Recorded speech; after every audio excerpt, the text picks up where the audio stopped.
Уважаеми господин премиер на Република България, уважаеми гости, добър ден и добре дошли на това значимо културно-историческо събитие. В двора на кирилицата, в това свещено българско място пред крепостта на нашата азбука в алеята на писателите творили на кирилица, тържествено ще бъде открит бюст паметника на Димчо Дебелянов. Автор е скулпторът Павел Василев. Изработката на бюст паметника е финансирана от господин Карен Алексанян, създател на двор на кирилицата. Имам честта да поканя министър-председателя на Република България, академик Денков, и госпожа Кунка Недалчева, директор на къща музей Димчо Дебелянов в Копривщица, да открият бюст паметника на бележитият наш поет с превязване на лента.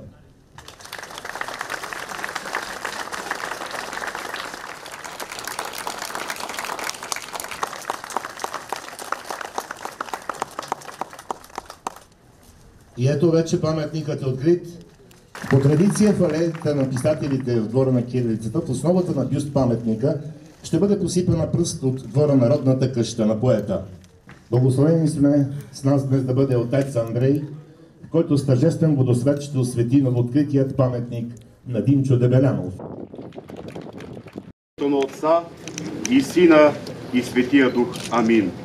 Уважаеми госпожи и господа, нека с едноминутно мълчание да вложим паметта на човека, на героя, на поета, на който днес открихме паметника Димчо Дебелянов.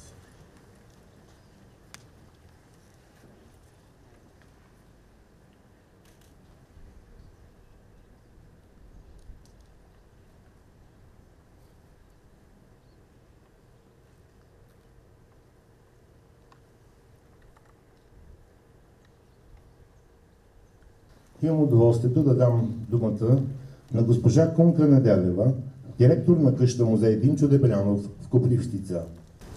Уважаеми дами и господа, за мен е изключителна гордост и чест, че днес тук, в старата, в първата българска столица на България, се открива бюст паметник на най-нежния български лирик Димчо Дебелянов. Авторът, който е превеждан на повече от 20 езика. Поетът, за който самия Пейо Яворов ще възкликне: този младеж ще надмине всички ни. За мен е изключителна гордост, че се запознах с господин Алексанян и дай Боже повече хора на България като него. Притеснена съм, вълнувам се, то личи и в гласа ми. Нека този бюст паметник, поставен в този ден, тук, в двора на кирилицата, ни връща към Димчовите стихове, към най-свидните неща, които ни връщат към корените, към родния дом и към бащината къща. Уважаеми гости, днес сред нас са министрите на образованието и науката и министъра на труда и социалната политика. А сега имам честта и удоволствието да поканя за поздравително слово министър-председателят на Република България, академик Николай Денков. Имах щастието преди няколко години, запознавайки се с региона на Шумен, да попадна на това място, което ме плени.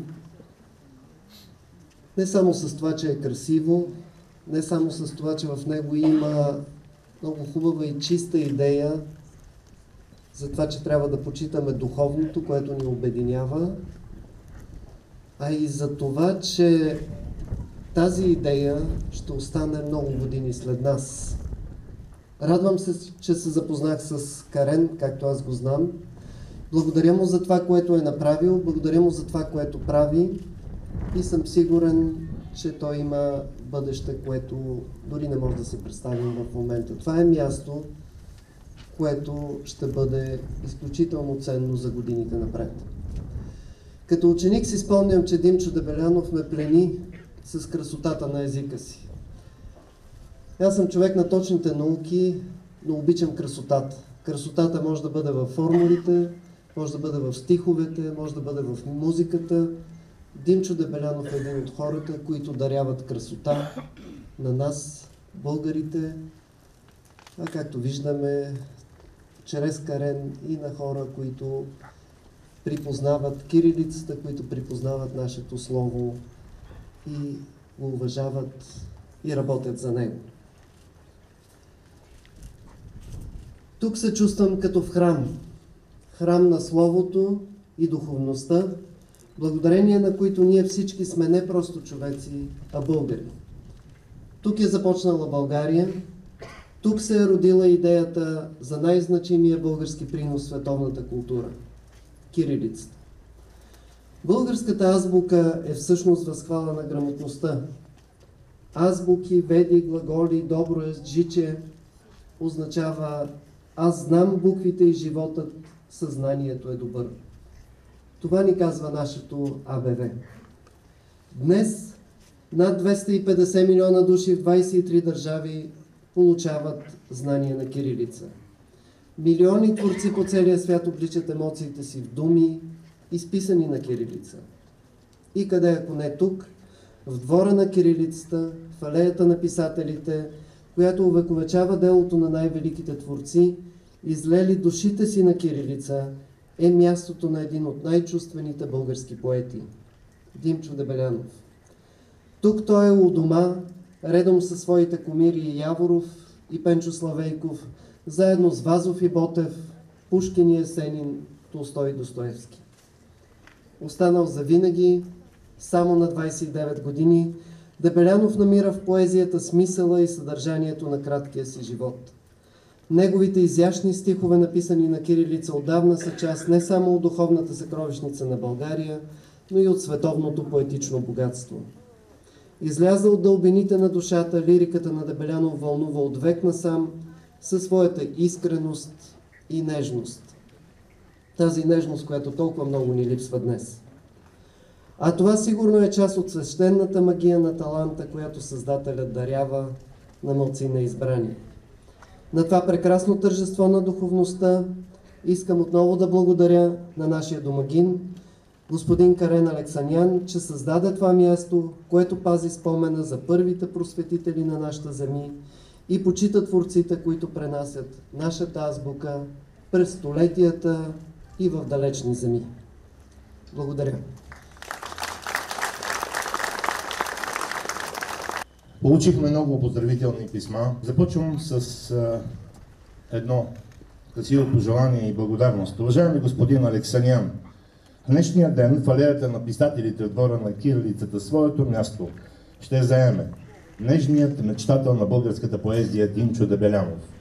Поетът Димчо Дебелянов, на Бога най-светлия син, както сам се назовава в едно от своите стихотворения, е близък на сърцето ни заради поетичните редове, в които разпознаваме собствените си носталгия по детството, купнеж по несбъднатото и безпокойство от предстоящото. Убеден съм, че вашето начинание е вдъхновено от обичта на поколения българи към поета. Събитието ми дава повод отново да изразя своето уважение и признателност за делата ви, в които личи възхита и преклонение пред азбуката ни. Благодарение на вас и вашите съмишленици, културно-историческият комплекс Двор на кирилицата в град Плиска се превърна в пространство за среща с нашите букви. С всяка следваща инициатива вие добавяте памет и знание за писателите и поетите, използвали кирилската писменост и оставили следа в световната литературна съкровищница. Румен Радев, президент на Република България. Да се завърнеш в бащината къща, когато вечерта смирено гасне и тихи пазви, тиха нощ разгръща, да приласкае скръбни и нещастни, кад бреме хвърлил черната умора. Що безутешни дни ти завещаха, ти с плахи стъпки да се събудиш в двора, пред гостенин очакван, радост, плаха.